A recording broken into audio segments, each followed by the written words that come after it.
In today's video, I'm going to teach you on how to move Roblox to another drive. Let's get started. First, open the file location of your Roblox app. Go to your desktop and then right-click on the Roblox Player app. In the pop-up, select Open File Location. If you can find it, then you can use the search bar to search for the Roblox player.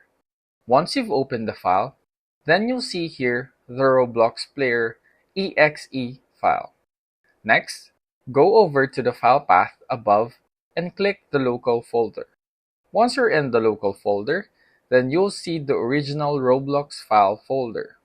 Now right-click on the Roblox folder and then select Cut in the pop-up menu.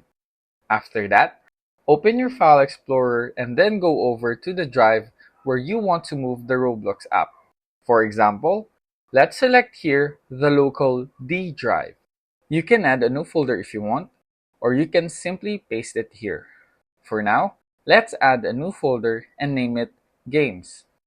In the Games folder, right-click on your mouse and then select Paste in the pop-up. Now, it will show you that it will start to move the Roblox files from your C drive to your D drive.